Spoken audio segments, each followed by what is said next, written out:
ओम ज्ञानतिमिरान्धस्य ज्ञानञ्जनशलाकया चक्षुरुन्मिलितमेन तस्मै श्रीगुरुवे नमः। श्रीचैतन्यमनोभीष्टं स्थापितं येन भूतले स्वयं रूपकदा मह्यं ददाति स्वपदान्तिकं।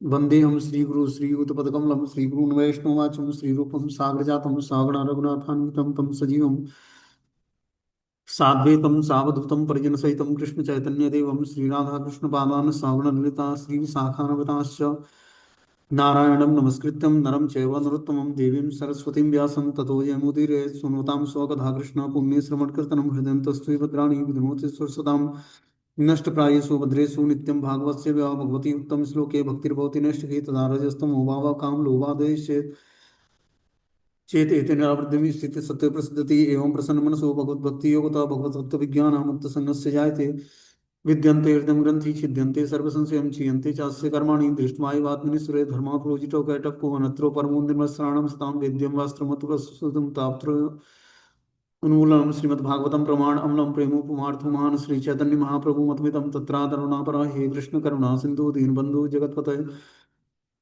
गोपेश गोपिका कांत राधा कांत नमस्तुते तप्त कांचन गौरांगे श्री राधे वृंदावनेश्वरी ब्रजमानुसुते देवी प्रणमामि हरिप्रिये वाञ्छाकल्पतरुभक्षा कृपा सिन्धुभ्यो पतितानां पावनेभ्यो वैष्णवेभ्यो नमः। जय श्री कृष्ण चैतन्य प्रभु नित्यानंद श्री अद्वैत गदाधर श्रीवासादि श्री गौर भक्तवृंद हरे कृष्ण कृष्ण कृष्ण हरे हरे हरे राम राम राम हरे हरे।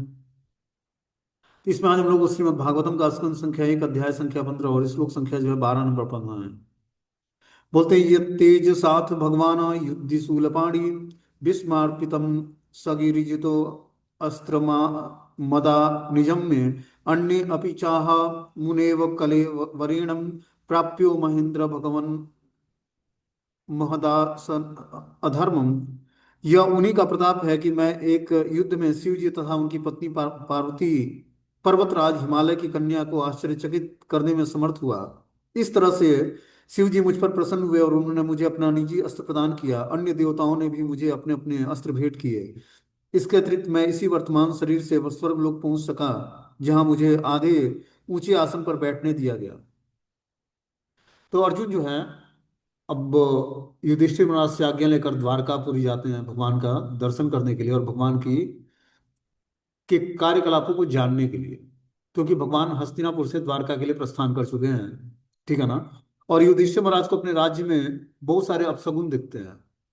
इधर अर्जुन जो है लगभग 7 महीने हो गए वो द्वारका से हस्तिनापुर नहीं लौटते हैं। तो युधिष्ठिर महाराज को बहुत सारे अपशगुन दिखते हैं कि क्या कारण है कि इतने सारे अपशगुन जो अपने राज्य में दिख रहे हैं। ठीक है ना। तो अपशगुन का कारण नहीं समझ में आ रहा था युधिष्ठिर महाराज को। तो ये बात अपने वो छोटे भाई भीम से कहते हैं कि आखिर क्या कारण है कि राज्य में इतने सारे अपशगुन के लक्षण दिखते हैं, और कैसे पता लगेगा कि अर्जुन सही सलामत है और भगवान श्री कृष्ण धराधाम पर हैं या छोड़कर, क्योंकि नारद मुनि ने पहले ही बता दिया था कि अब कृष्ण जो है धराधाम छोड़कर जाने वाले हैं। द्वापर युग समाप्त होने वाला है और कलयुग का प्रथम चरण शुरू होने वाला है।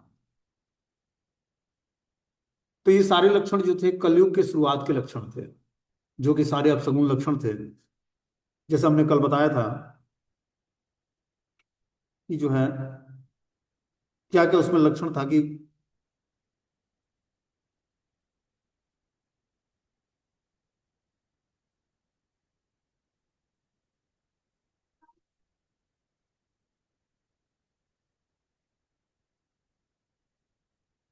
बहुत सारे लक्षण उसमें बताए गए थे जो कि कलयुग के प्रारंभ के लक्षण थे। उसमें हमने बताया था कि जो है अलग अलग जानवरों का अलग अलग तरीके से आवाज निकालना और भी बहुत सारी चीजें थी जिसको हमने कल वर्णन किया था। ठीक है ना। तो इस तरह से अर्जुन से उन्होंने भीम से डिस्कस किया भगवान युधिष्ठिर महाराज ने। और तब तक डिस्कस करते करते जो है अर्जुन आ जाते हैं वहां पर, द्वारकापुरी से लौट आते हैं। फिर वो बताते हैं कि क्या क्या घटनाएं वहां पर घटी, और इस प्रकार बता रहे हैं कि यह उन्हीं का प्रताप है कि मैं एक युद्ध में शिव जी तथा उनकी पत्नी पर्वतराज हिमालय की कन्या को आश्चर्यचकित करने में समर्थ हुआ, कि मात्र कृष्ण की कृपा से ही मैं एक बार शिव जी से युद्ध किया था। और युद्ध करके शिव जी को और हिमालय की कन्या जो पार्वती माता हैं उनको मैंने आश्चर्यचकित किया था। इस तरह से मुझ पर वो प्रसन्न हुए और उन्होंने मुझे अपना निजी अस्त्र प्रदान किया।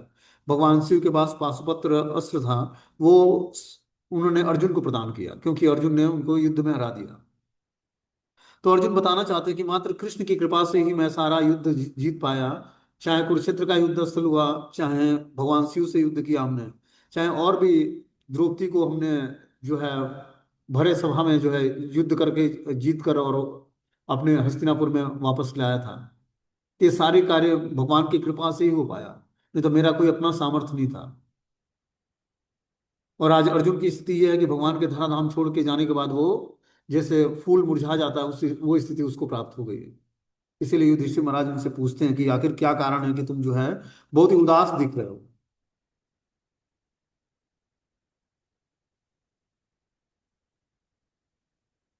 बोलते हैं उन्हीं की कृपा से मैं इसी वर्तमान शरीर में स्वर्ग लोक पहुंच सका, जहां मुझे आधे ऊंचे आसन पर बैठने दिया गया। जब मैं स्वर्ग लोक में अतिथि के रूप में कुछ दिनों तक रुका रहा, तो इंद्रदेव समेत स्वर्ग के समस्त देवताओं ने निवात कवच नामक असुर को मारने के लिए गांडीव धनुष धारण करने वाले मेरी भुजाओं का आश्रय लिया था।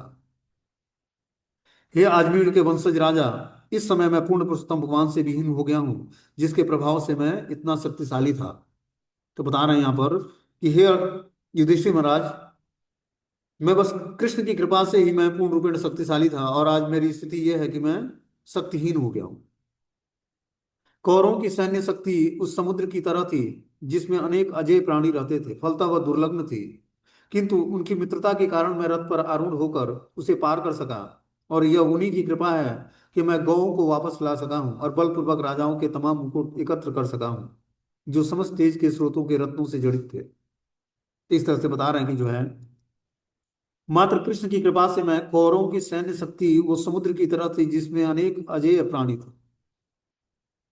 कोई साधारण कौरव योद्धा नहीं थे जो कौरव की तरफ से युद्ध कर रहे थे। स्वयं भीष्म, द्रोणाचार्य, कर्ण, अश्वत्थामा, ये सब महान धनुर्धारी और जो है युद्ध में कला में बहुत ही निपुण थे। अकेले ही भीष्म चाहते तो जो है सारे पांडवों का वध कर सकते थे। लेकिन बता रहे हैं कि कौरवों की सैन्य सेना उस समुद्र की तरह थी, जिसमें अनेक अजय प्राणी रहते थे, फलतः वह दुर्लग्न थी। किंतु उनकी मित्रता के कारण मैं रथ पर आरूढ़ होकर उसे पार कर सका। यह उन्हीं की कृपा थी कि मैं गौओं को वापस ले सका और बलपूर्वक राजाओं के तमाम मुकुट एकत्र कर सका, जो समस्त तेज के स्रोत रत्नों से जड़ित थे। एकमात्र वे ही हैं थे जिन्होंने सबों की आयु छीन ली थी, और जिन्होंने युद्ध भूमि में भीष्म, कर्ण, द्रोण, शल्य इत्यादि कौरवों द्वारा निर्मित सैन्य व्यूह की कल्पना और उत्साह को हर लिया था। उन सबकी योजना अत्यंत पटु थी और आवश्यकता से अधिक थी, लेकिन उन्होंने आगे बढ़कर यह सब कर दिखाया। तो अर्जुन बताना चाहते हैं कि जो कुरुक्षेत्र युद्ध स्थल में युद्ध हुआ, वो मात्र भगवान ने ही क्या किया, सारे कौरव पक्ष में जितने भी योद्धा लड़ने के लिए आए थे, उनको भगवान ने उत्साहहीन कर दिया, उनके आयु को क्षीण कर दिया भगवान ने अपने तेज से। और इस कारण से मैं युद्ध जीत पाया।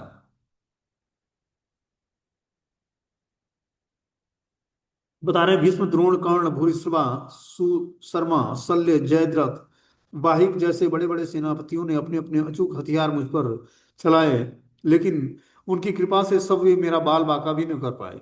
इसी प्रकार भगवान नरसिंह देव के परम भक्त प्रहलाद महाराज असुरों द्वारा प्रयुक्त समस्त शस्त्रार्थों से अप्रभावित रहे। तो उन्होंने बताया कि एक से एक बड़े बड़े जो है योद्धा थे, जो कि कौरव पक्ष में लड़ रहे थे, लेकिन मात्र कृष्ण की कृपा से ही मैं उस युद्ध को जीत पाया और मेरा बाल बाका भी नहीं हुआ। जिस प्रकार भक्त प्रहलाद की रक्षा करने के लिए स्वयं भगवान नरसिंह देव थे, जो असुरों से घिरे हुए प्रहलाद महाराज थे, उनको भगवान ने किस तरह से उबार लिया, उसी तरह कृष्ण ने हमें उस कुरुक्षेत्र युद्ध स्थल में हमें सुरक्षा प्रदान किया। आगे इस बता रहे यह उन्हीं की कृपा थी कि मैं जब मैं अपने प्यासे घोड़ों के लिए जल लेने रथ से नीचे उतरा, तो मेरे शत्रुओं ने मुझ पर मारने की परवाह नहीं की। यह तो अपने प्रभु के प्रति मेरा असम्मान ही था कि मैंने उन्हें अपना सारथी बनाने का दुस्साहस किया, क्योंकि मोक्ष प्राप्त करने के लिए श्रेष्ठ पुरुष उनकी पूजा और सेवा करते हैं। बता रहे हैं कि जो है उनकी कृपा थी, जो मैं अपने प्यासे घोड़ों के लिए जल लेने के लिए रथ से नीचे उतरा, तो मेरे शत्रुओं ने मुझे मारने की परवाह न की। कि भगवान की कृपा से मेरे शत्रुओं ने मुझे नहीं मार पाया। और यह तो अपने प्रभु के प्रति मेरा असम्मान ही था कि मैंने उन्हें अपने रथ का सारथी बनाया, जो कि मोक्ष प्राप्त करने के लिए बड़े बड़े श्रेष्ठ मुनिजन उनकी पूजा करते हैं और सेवा करते हैं, और मैंने उनको सारथी के रूप में अपने वहां यूज किया है भगवान को। हे राजन, उनके परिहास तथा उनकी मुक्त बातें अत्यंत सुहावनी तथा सौंदर्य से अलंकृत होती थी। हे पार्थ, हे सखा, हे कुरुनंदन कहकर उनका पुकारना और उनकी समस्त सहृदयता की अब मुझे याद आ रही है और मैं अभिभूत हूँ। इस प्रकार बता रहे हैं कि अब भगवान जो है धराधाम छोड़कर चले गए हैं।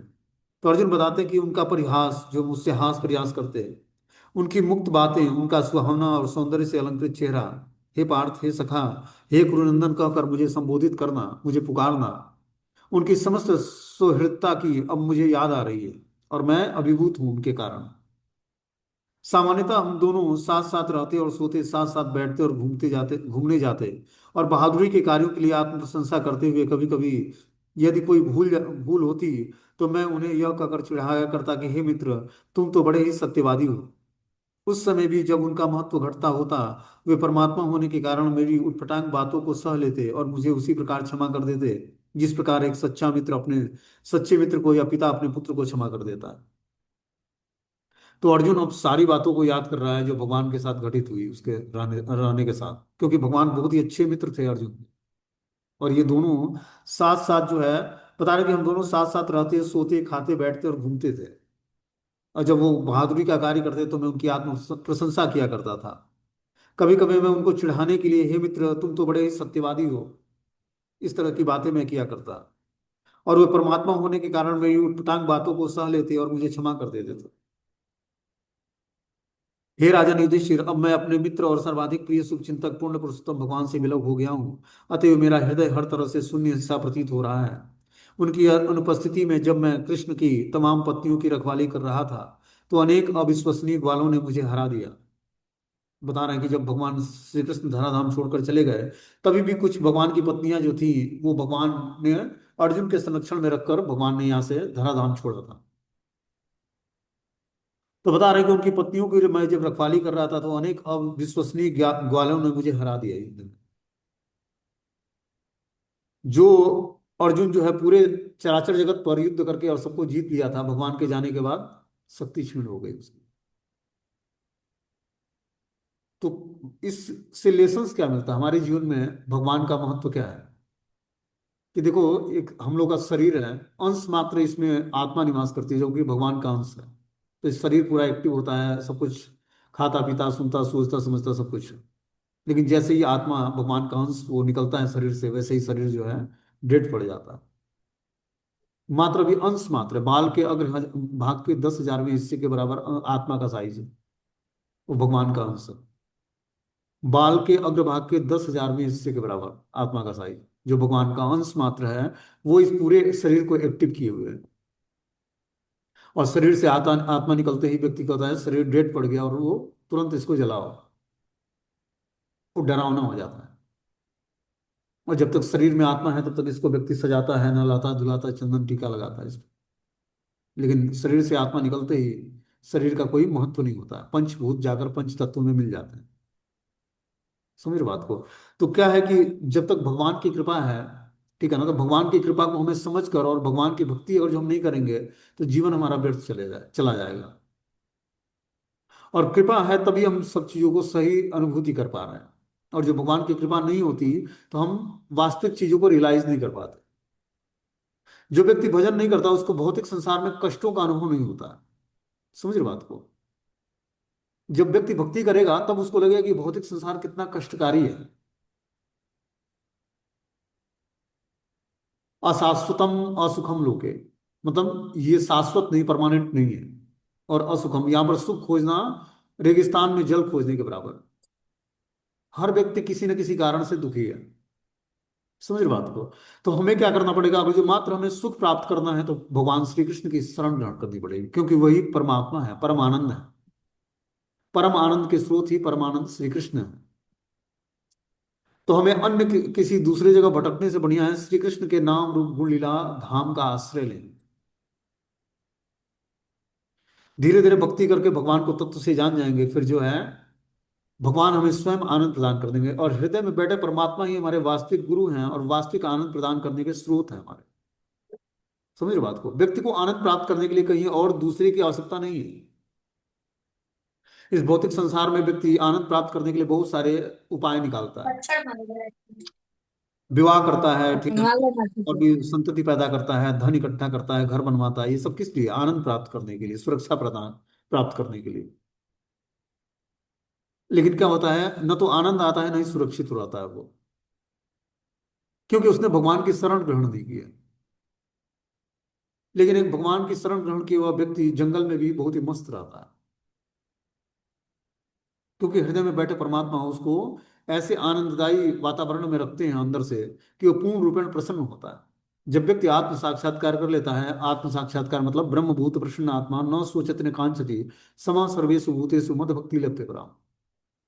कि ब्रह्मभूत प्रसन्न आत्मा, जब वो ब्रह्मभूत अवस्था मतलब आत्म साक्षात्कार मतलब मैं शरीर नहीं आत्मा हूं और आत्मा भगवान का अंश है और मैं नित्य ही कृष्ण का दास हूं, ये स्थिति आपको भक्ति करके रियलाइजेशन होगा। और जब ये आप व्यक्ति रियलाइज कर लेता है कि मैं भगवान कृष्ण का नित्य ही दास हूँ और ये जीवन मिला है उनकी सेवा करने के लिए, तब वो धीरे धीरे भगवान को समर्पित होता है।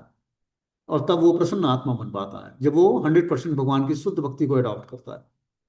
शुद्ध भक्ति क्या होती है? अन्याभिलाषिता शून्यम ज्ञान कर्माध्ययनावृतम। अन्य अभिलाषाओं से शून्य हो जाना। अन्य अभिलाषाओं मतलब भौतिक इच्छाओं से शून्य हो जाना। भौतिक इच्छाएं क्या क्या हैं? धन कमाना, जो है अच्छे कपड़े पहनने, अच्छे दिखने, ठीक है ना, और भी बहुत सारी धन संपत्ति, घर परिवार, ये सब चीजों में व्यक्ति उलझा होता है।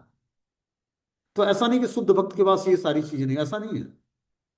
भगवान सब कुछ देते हैं लेकिन आसक्ति खत्म कर देते हैं। ऐसा नहीं कि उसके पास परिवार नहीं होगा, घर नहीं होगा, खाने को नहीं होगा, रहने का नहीं होगा, ऐसा नहीं है। गोपियों के पास सब कुछ था। परिवार था, ब्रज का, भगवान कृष्ण का सुबह शाम 24 घंटे दर्शन था। परिवार में पत्नी, बच्चे, पति, सब कुछ, संतान, गौवें, धन, गृहस्थी, खेती बाड़ी, सब कुछ था। लेकिन अंदर से क्या था? प्रगाढ़ चिंतन था कृष्ण का। तो भक्ति का मतलब क्या होता है कि हम अपने चिंतन को संभाल कर भगवान की सेवा में लगाना है। कुछ त्यागना नहीं इस रास्ते पर, और न ही कुछ छूटता है। क्योंकि कर्म की जटिलता इतनी है कि इतना जल्दी व्यक्ति अपने पारिवारिक जीवन से निवृत्त नहीं हो सकता। ऐसी आसक्ति है। आसक्ति मतलब हृदय की ग्रंथ जुड़ी है एक दूसरे से। वो बैठा अमेरिका में और ये बैठा इंडिया में। यहां से वो याद करती है पति को, तो पति के का उधर हार्ट धड़कने लगता है, उसका फोन आ जाता है। क्या है? हृदय से हृदय की ग्रंथि जुड़ी हुई है एक दूसरे की। यही ग्रंथि को छिन्न करके, छिन्न भिन्न करके, और भगवान से क्या करना है? उस हृदय की ग्रंथि को जोड़ना है। आप देखो कितनी घटनाओं में ऐसा होता है कि व्यक्ति एक दूसरे को याद करता है और मिचली आने लगती है। क्या क्या घटना हम सबको अनुभूति होगी कि लोग बताते हैं कि कोई याद कर रहा है आपको, इस कारण से ऐसा हो रहा है। और निश्चित रूप से कोई याद कर रहा होता है। ये किस कारण से होता है? हृदय से हृदय की ग्रंथि जुड़ी होती है। तो जब हम श्रीमद् भागवतम जैसे ग्रंथों को पढ़ते हैं तो क्या होता है? भिद्यन्ते हृदय ग्रंथि छिद्यन्ते सर्व संशयम क्षीयन्ते चास्य कर्माणि दृष्ट्वा एवात्मनिश्वरे। विद्यन्ते हृदय ग्रंथि, ये क्या करती है? हृदय की ग्रंथि का भेदन करती है। जो हमारी आसक्तियां हैं, देखो हमें आसक्तियां और इच्छाओं को ही पवित्र करना है भक्ति करके। जो हमारी आसक्ति भौतिक संसार के अन्य अलग अलग लोगों में है, देखो जितना ही हमारी भौतिक आसक्ति इस भौतिक संसार में होगी, उतना ही हमारे कष्ट का कारण बनेगा ये। हम सबको पता है कि एक न एक दिन सबको छोड़कर इस धराधाम को जाना है। चाहे हमारे पति हो, चाहे पत्नी हो, या बच्चे हो, या माता पिता हो, या समाज हो, देश हो, राष्ट्र हो, सब कुछ छूटने वाला है एक दिन। तो क्यों ना हम पहले ही से प्रैक्टिस करके अपने को तैयार कर लें उस बात पर। और छोड़ना कुछ नहीं है, अपने को जोड़ देना है भगवान से।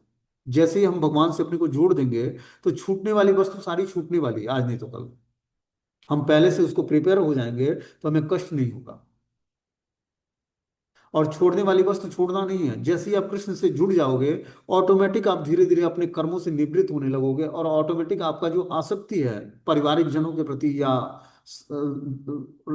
रिश्तेदारों के प्रति, लोगों के प्रति, मित्रों के प्रति, वो धीरे धीरे आसक्ति कम हो जाएगी। उसका आपको इंपॉर्टेंस कम लगेगा, क्योंकि आपने अपनी आसक्ति को भगवान से जोड़ लिया। अब आपको भगवान का प्रेजेंस अपने जीवन में अनुभव होगा, और भगवान ही पूर्ण रूपेण आपको आनंद प्रदान करने वाले हैं। समझ बात को। तो जब हम पूर्ण रूपेण आनंद के स्रोत भगवान पूर्ण पुरुषोत्तम भगवान श्री कृष्ण ही को जब हम अपना वास्तविक मित्र, अपना वास्तविक पति, अपना वास्तविक स्वामी मानेंगे, तभी जाकर हम पूर्ण रूपेण प्रसन्न हो पाएंगे। और ये मानने के लिए हमें क्या करना पड़ेगा, भगवान की भक्ति को स्वीकार करना पड़ेगा। बिना भक्ति स्वीकार किए हुए हमें अपने जीवन में भगवान का प्रेजेंस अनुभव नहीं हो पाएगा। और भक्ति करके ही हम अपने जीवन में इन चीजों को रियलाइज कर सकते हैं कि भगवान है, हमारी रक्षा करते हैं, हमें आनंद प्रदान करते हैं, हमारी परवरिश करते हैं और हमारा टेक केयर करते हैं। आदमी क्यों रोता है एक दूसरे के लिए? जब कोई व्यक्ति शरीर त्यागता है तो क्यों रोता है? रोता इसलिए कि अब हमारा परवरिश कौन करेगा? वो थे तो धन कमाते थे, वो थे तो हमारा टेक केयर करते थे। तो क्यों ना हम एक शाश्वत चीज को पकड़ें। शाश्वत चीज मतलब शाश्वत भगवान को, जो कभी हमारा साथ नहीं छोड़ने वाले हैं, जीवन के बाद भी और जीवन के पहले भी। होता है ना, इंश्योरेंस कंपनी बोलती है जीवन के, जीवन में भी और जीवन के बाद भी। तो ऐसा ही भगवान का जो भक्ति है, वो जीवन के बाद भी बना रहेगा और जीवन से पहले भी बना रहेगा। और हर समय हर पल हमें एक नया आनंद देने वाला है। आनंदाम बुद्धिवर्धनम प्रतिपदम पूर्णामृत आस्वादनम सर्वात्मनम परम विजयते श्री कृष्ण संकीर्तनम। ये श्री कृष्ण संकीर्तन क्या करता है? आनंदाम बुद्धिवर्धनम, आनंद और बुद्धि का वर्धन करता है। जैसे जैसे हम तामसिक और राजसिक गुणों को छोड़ेंगे, देखो हमारा ये पूरा शरीर जो है तीन गुणों के अंतर्गत कार्य करता है। जब हम राजसी गुणों को धारण करते हैं तो हमारे अंदर भोग की इच्छाएं जागृत होती हैं कि और ज्यादा धन कमाना है, और ज्यादा गाड़ियां खरीदनी है, बंगले खरीदने हैं, विवाह करना है, सुंदर दिखना है, ड्रेसेज अच्छे लेने हैं, फोन सेट नए लेने हैं। समझ रहे बात को? ये क्या है? रजोगुणी का सिंबल है। जब तामसिक वृत्ति आती है तो जो है अच्छा बासी भोजन अच्छा लगने लगेगा, नींद बढ़ जाएगी, आलस्य, भय, प्रमाद के लक्षण आने लगेंगे धीरे धीरे। और जब सात्विक गुणों के अंदर हमारा डेवलपमेंट होता है तब हमारे अंदर लाभ, पूजा, मान, प्रतिष्ठा की इच्छा जागृत होती है कि लोग हमें हरे कृष्णा बोल दें, लोग हमें प्रणाम करें, लोग हमें जाने, दो चार दस लोग कि ये भी भक्त बन गए हैं जी। तो ये तीनों गुण मनुष्य को इस भौतिक संसार में बांधे रखती है कहीं ना कहीं। और बनना है मुक्त जीवात्मा, क्योंकि मुक्त जीवात्मा के ही प्रेयर्स भगवान को ऑफरिंग होते हैं। तो मुक्त जीवात्मा के लक्षण क्या होते हैं? मुक्त जीवात्मा में चार प्रकार के दोष नहीं होते हैं। क्या? वो गलतियां नहीं करता है, वो धोखा नहीं देता है, उसके अंदर ठगने की प्रवृत्ति नहीं होती है, उसकी इंद्रियां अपूर्ण नहीं होती। इन चार दोषों के कारण हम बद्ध जीवात्मा हैं। हमारे अंदर अभी गलती करने की प्रवृत्ति है, ना चाहते हुए गलती हो जाती है। इंद्रियां हमारी अपूर्ण है। अपूर्ण मतलब वो भगवान के सब्जेक्ट को ना स्वीकार करके और भौतिक चीजों को स्वीकार करती है। नेत्र सुंदर वस्तु देखना चाहता है, कान से हम सुंदर ध्वनि सुनना चाहते हैं, जीवा से हम प्रजल्प करना चाहते हैं, या भौतिक चीजों का स्वाद लेना चाहते हैं। घ्राण इंद्रियों से हम अभी खुशबूदार चीजें सूंघना चाहते हैं, और त्वचा से हम सॉफ्ट चीजों को छूना चाहते हैं। तो क्या है, हमने अपनी इंद्रियों को भी भगवान के दिव्य सेवा में नहीं लिया, इसलिए अपूर्ण इंद्रियों के साथ हम बद्ध जीवात्मा हैं। तीसरा है धोखा देने की प्रवृत्ति होती है। व्यक्ति धोखा दे देता है किसी को भी। और मोहग्रस्त होना, हम भौतिक संसार में हम सभी जो है मोहग्रस्त हैं। मोहग्रस्त मतलब अटैचमेंट, आसक्ति है। आसक्ति के कारण लगता है कि ये नहीं रहेंगे तो हम कैसे जिएंगे, या बच्चे नहीं रहेंगे तो हम कैसे, हमारा परवरिश होगा, या हम कैसे आनंद प्राप्त कर पाएंगे। इसीलिए तो हम सारी चीजें करते हैं। विवाह संस्कार हुआ, धन इकट्ठा करना, जॉब करना, ये किस लिए है? आनंद प्राप्ति के लिए। कहीं ना कहीं उससे हमारा आनंद जुड़ा हुआ है। लेकिन आनंद, वास्तविक आनंद मिलता नहीं, क्योंकि हमने परम आनंद भगवान कृष्ण की शरण ग्रहण नहीं की। और शरण ग्रहण किए बिना आनंद की खोज करना, उस रेगिस्तान में जल की तलाश करना है। जिस तरह क्या करता है मृग, जो है रेगिस्तान में जल खोजता है, और दूर कहीं बालू चमकता है तो उसको लगता है वो जल है, पानी है, और उसके पीछे पीछे दौड़ता है उस जल को पकड़ने के लिए, प्यासा। और क्या होता है, रेगिस्तान में बालू में, वो गर्म बालू में दौड़ता जाता है और वो हारता जाता, थकता जाता है। और जितना ही आगे बढ़ता है उतना ही उसको दूर नजर आता है कि जल अभी आगे है। और फिर दौड़ते दौड़ते उसी बालू में अपना जान छोड़ देता, और जल भी नहीं मिलता और भूखा प्यासा मर जाता। उसी तरह भौतिक संसार में हम सभी सुख की तलाश में, हर व्यक्ति चाहता है मैं सुखी हो जाऊं। लेकिन जितना ही सुख की तलाश करता है, जितना ही सुख के साधनों को जुटाता है, उतना ही फ्रस्ट्रेट होता जाता है, फंसता जाता है। जीवन की आवश्यकता क्या है? आवश्यकता है दो रोटी, दो कपड़े, और एक सर ढकने के लिए छत। इसी के लिए कितना व्यक्ति प्रयास करता है, अपने श्रम करके धन कमाना है, और क्या क्या चीजें करना है। इसलिए क्या करना है, सेटिस्फेक्शन जो भगवान ने दिया हमें उसी में संतुष्ट रहना है। और संतुष्ट रहकर भगवान की भक्ति को स्वीकार करना। ये जीवन हमें क्या करना पड़ेगा? भगवान को समर्पित करना पड़ेगा। अपनी सारी एक्टिविटी करते हुए परिवार का पालन पोषण करना, माता पिता की सेवा, पति पत्नी की सेवा, पढ़ाई लिखाई, जॉब, बिजनेस करते हुए 100% अपनी चेतना को भगवान में स्थिर करना पड़ेगा। इसके लिए हमें क्या करना पड़ेगा?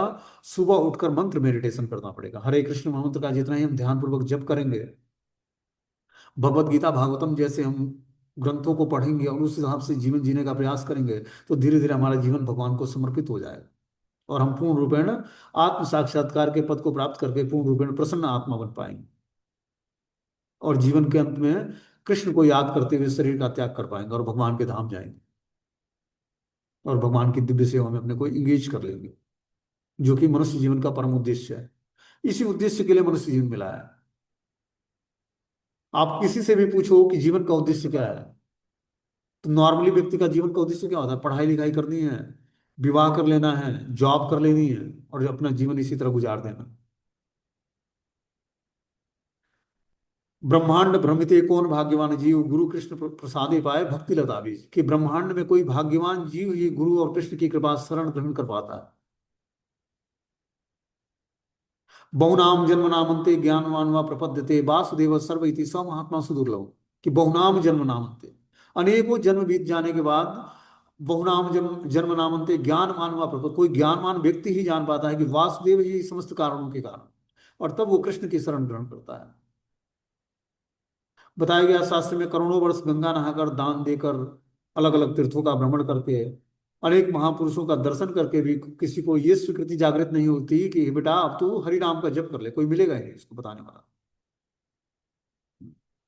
इसीलिए स्वीकृति जब इकट्ठी होती है, तब व्यक्ति कृष्ण का नाम जप कर पाता है,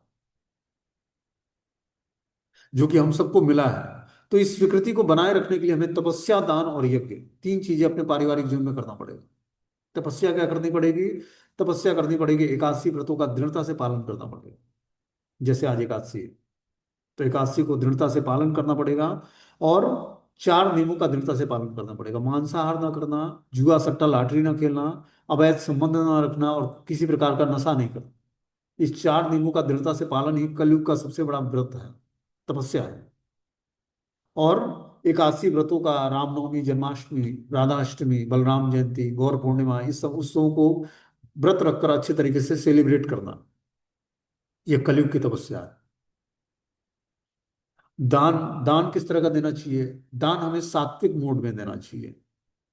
दान भी कई तरह का होता है, सात्विक, राजसी और तामसी। ऐसा दान जो निष्काम भाव से दिया जाए, जिससे कुछ उम्मीद ना हो, ऐसा दान जब हम करेंगे भगवान की सेवा के लिए, वैष्णव की सेवा करने के लिए, तो वो दान जो है हमें भक्ति भक्ति उन्मुखी स्वीकृति प्रदान करता है।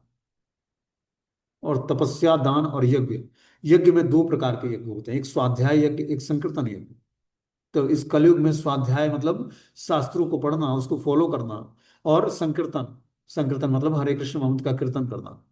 तो जब हम तपस्या, दान और यज्ञ, ये कार्य महात्माओं को भी शुद्ध करते हैं। जो महात्मा बन गया है व्यक्ति, वो भी तपस्या, दान और यज्ञ छोड़ता नहीं है। चलो जिसके पास लक्ष्मी नहीं है, धन नहीं है, वो विद्या का दान करे। विद्या नहीं है, भूमि का दान करे। भूमि नहीं है, अन्न का दान करे। अन्न नहीं है तो कन्या दान करे। जो भी है अपने पास 9 प्रकार के दान बताए गए हैं, गौदान, कन्यादान, भूमि दान, श्रम दान, इस प्रकार के 9 प्रकार के दान हैं। जो भी अपने सामर्थ्य के अनुसार हमें हमें दान देना चाहिए और निस्वार्थ भाव से दूसरे की सेवा में हमें लगा देना चाहिए उसको। तो वो और बढ़ के मिलेगा आपको, और आपको भक्ति भी भगवान प्रदान करेंगे, क्योंकि आपने किसी वैष्णव की सेवा की है इस तरह से। तो इस प्रकार जब हम तपस्या, दान और यज्ञ करते जाएंगे, तो धीरे धीरे हमारे पास स्वीकृति इकट्ठी होगी और हम सारे मोह मायाओं से जो है निवृत्त हो जाएंगे धीरे धीरे, और पारिवारिक जीवन में रहते रहते भगवत प्राप्ति के रास्ते पर आगे बढ़ पाएंगे। और ये बहुत ही आवश्यक है, क्योंकि अनेक जन्मों से हमने पारिवारिक जीवन स्वीकार किया है। ऐसा नहीं कि मनुष्य जीवन में ही परिवार मिला। 84 लाख योनियों में हर जोनि में एक मेल और फीमेल का जोड़ा मिलता है व्यक्ति, स्त्री और पुरुष का संग मिलता है। लेकिन बिरला ही कोई व्यक्ति जो है इस संघ से बाहर निकल कर और जो है भगवान की भक्ति को स्वीकार कर पाता है। तो भगवान ने जो फैसिलिटी दिया है कि पारिवारिक जीवन दिया, अच्छे भोग की सुविधाएं दिया, धन भी दिया, घर भी दिया, सब कुछ, हिष्ट पुष्ट शरीर दिया।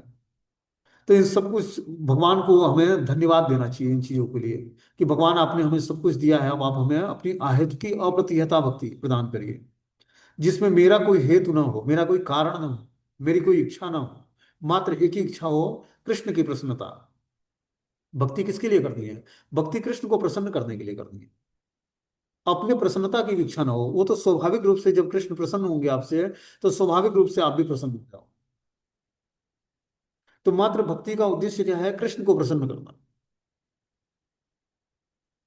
और कृष्ण हमसे तभी प्रसन्न होंगे जब हम निस्वार्थ भाव से भगवान की भक्ति को, अहेतु की अप्रतिहता भक्ति, ये आत्मा सुप्रसिद्ध थी, जो कि आत्मा को बहाने वाली भक्ति है, जिसमें अपना कोई हेतु ना, अपना कोई कारण नहीं। ऐसी भक्ति भगवान से जब हम याचना करेंगे और धीरे धीरे इस रास्ते पर आगे बढ़ेंगे। देखो, ये ग्रेजुअली ग्रोथ करने का रास्ता है। ऐसा नहीं कि तुरंत आप जो है सब कुछ आसक्तियों को छोड़ दोगे, अटैचमेंट खत्म हो जाएगा और इच्छाएं पवित्र, ऐसा नहीं है। धीरे धीरे ग्रेजुअली जब हम ग्रोथ करेंगे, 10 से 12 साल 15 साल जब हम स्ट्रांगली नियमों का पालन करेंगे, तो धीरे धीरे हमारी आसक्तियां कम, और हम जीवन के वास्तविकता को जान पाएंगे कि जीवन का वास्तविक उद्देश्य क्या है। कि जीवन का वास्तविक उद्देश्य तो भगवान की भक्ति करनी है। ये जीवन हमने व्यर्थ ही गंवा दिया बस सांसारिक या पारिवारिक मैटरों को सॉल्व करने में, और मैटर भी सॉल्व नहीं हुआ, और हम उसमें उलझते गए जी दिन पर दिन। इसलिए क्या करना है? बहुत ही सावधानी पूर्वक धीरे धीरे इस रास्ते पर ग्रेजुअली ग्रोथ करना है, और शास्त्रों को पढ़कर शास्त्रों के अनुसार जीवन जीना है। तभी जाकर हमारा जीवन सार्थक बनेगा, और मनुष्य जीवन की सार्थकता को प्राप्त कर पाएंगे हम लोग। बोलते हैं, हे राजन, अब मैं अपने मित्र और सर्वाधिक प्रिय शुभचिंतक पूर्ण पुरुषोत्तम भगवान से विलग हो गया हूँ। अतः मेरा हृदय हर तरह से शून्य सा प्रतीत हो रहा है। उनकी अनुपस्थिति में जब मैं कृष्ण की तमाम पत्नियों की रखवाली कर रहा था, तो अनेक अविश्वस्त ग्वालों ने मुझे हरा दिया था। तो देखो, हम चाहे कितना भी इस भौतिक संसार में मित्रता कर लें, दोस्ती कर लें, जो है विवाह कर लें, अलग अलग लोगों से रिलेशनशिप कायम कर लें, लेकिन क्या है कि जब तक हम भगवान से अपना रिलेशनशिप बनाएंगे नहीं, तब तक हमारे हृदय की पूर्णता प्राप्त नहीं होगी। हृदय में पूर्णता, प्रसन्नता और पूर्णता प्राप्त नहीं होगी हृदय को। मतलब कहीं न कहीं कुछ कमी रह गई है। क्या कमी है? कि हमने अपने को भगवान से नहीं जोड़ा। ये कमी है। इस कारण से हम पूर्ण रूपेण प्रसन्न नहीं हो पाते। बोलते हैं, मेरे पास वही गांडीव धनुष है, वही तीर है, उन्हीं घोड़ों के द्वारा खींचा जाने वाला वही रथ, उन्हें इस्तेमाल करने वाला मैं वही अर्जुन हूँ, जिसके सामने सारे राजा सिर झुकाया करते थे।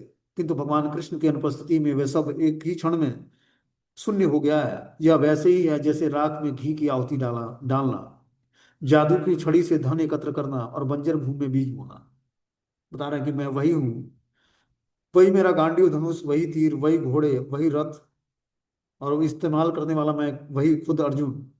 लेकिन आज जिसके सामने सारे राजा जो है सर झुका देते थे, किंतु भगवान की अनुपस्थिति में एक ही क्षण में मैं सब कुछ शून्य हो गया हूँ। यह वैसे ही है जैसे राख में घी की आहुति डालना, जादू की छड़ी से धन एकत्र करना और बंजर भूमि में बीज बोना। ये स्थिति है अर्जुन की भगवान से बिछड़ने के बाद।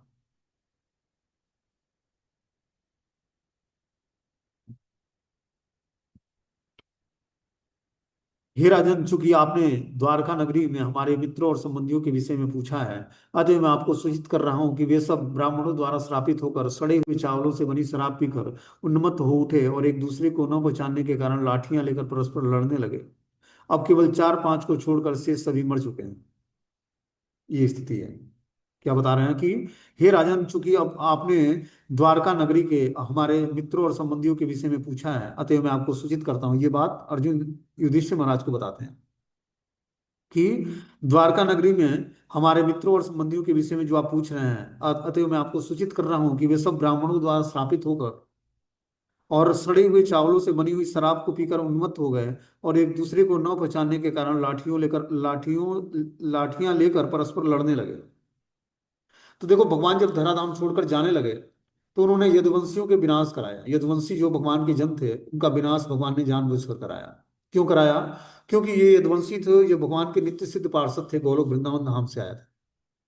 और सब जो है दंडकारण्य के ऋषि महात्मा थे, जो भगवान से प्रेम प्राप्त करने के लिए यदुवंश में प्रकट हुए। अनेक देव कन्याएं थी, ठीक है ना। ये सारे जो है भगवान को आनंद प्रदान करने के लिए, भगवान की लीलाओं में सहयोग करने के लिए ये सब प्रकटित हुए। और इस प्रकार सब प्रकट होकर और भगवान का सहयोग किए, और भगवान ने आपस में इनको ब्राह्मणों से के द्वारा श्रापित कराकर इनको इनका विनाश कराया, कि फिर से ये यथास्थान जाकर अपने अपने पोस्ट पर फिर से प्रतिष्ठित हो जाए और फिर अपनी सेवाओं में नित्य एंगेज हो जाए। तो भगवान को जब लीलाएं संपन्न करनी होती है तो इस धराधाम पर वो स्वयं अपने सारे नित्य सिद्ध पार्षदों के साथ आते हैं, लीलाएं संपन्न करते हैं, फिर लीलाओं को समेटते हैं और फिर जाकर अपनी सेवाओं में एंगेज हो जाते हैं। फिर से जैसे इस धराधाम पर लीला समाप्त होती है, फिर अपने नित्य सिद्ध पार्षदों को भगवान अपने साथ अपने धाम ले जाते हैं। तो इस प्रकार भगवान ने जानबूझकर यदुवंशियों का विनाश कराया, ब्राह्मणों को से श्राप दिलाकर। वास्तव में यह सब भगवान की इच्छा के फलस्वरूप हुआ। वे कभी कभी लोग एक दूसरे को मार डालते हैं और कभी एक दूसरे की रक्षा करते हैं। तो ये जो यदुवंशियों के साथ ये घटना हुई, ये भगवान की परम इच्छा के कारण हुआ ऐसा। हे राजन, जिस तरह समुद्र में बड़े तथा बलशाली जलचर छोटे मोटे और निर्बल जलचरों को निगल जाते हैं, उसी तरह पूर्ण पुरुषोत्तम भगवान ने भी धरती का भार हल्का करने के लिए, निर्बल यदुओं को मारने के लिए बलशाली यदु और छोटे यदुओं को मारने के लिए बड़े यदुओं को आपस में भिड़ा दिया था। इस प्रकार भगवान जानबूझकर, जिस तरह बता रहे हैं कि जिस तरह जल में जलचर जलचर पशु जो क्या करता है, बड़े से बड़े और बलशाली से बलशाली जलचर अपने से छोटे और निर्बल जलचरों को निगल लेता है, उसी प्रकार पूर्ण पुरुषोत्तम भगवान ने धरती का भार हल्का करने के लिए, निर्बल यदुओं को मारने के लिए बलशाली यदु और छोटे यदुओं को मारने के लिए बड़े यदुवंशियों को भिड़ा दिया आपस में। आपस में लड़कर ही एक दूसरे को वो मार दिए। अब मैं भगवान गोविंद द्वारा मुझे दिए गए उपदेशों की ओर आकृष्ट हूँ, क्योंकि वे देश काल की समस्त परिस्थितियों में हृदय की जलन को शांत करने वाले आदेशों से परिपूर्ण बनाएंगे। तो अब बता रहे हैं अर्जुन कि मैं उस भगवान गोविंद द्वारा मुझे दिए गए उपदेशों की ओर मैं आकृष्ट हूँ, क्योंकि वे देश काल की समस्त परिस्थितियों में मेरे हृदय में की जलन को शांत करके और आदेशों से मुझे मुझे परिपूर्ण बनाएंगे। कि जैसे ही भगवान कृष्ण का कोई शरण ग्रहण करता है तो भगवान उसको उपदेश देना शुरू करते हैं, हृदय में बैठे परमात्मा ही उसको उपदेशित करते हैं कि किस तरह तुम मुझे प्राप्त कर पाओगे।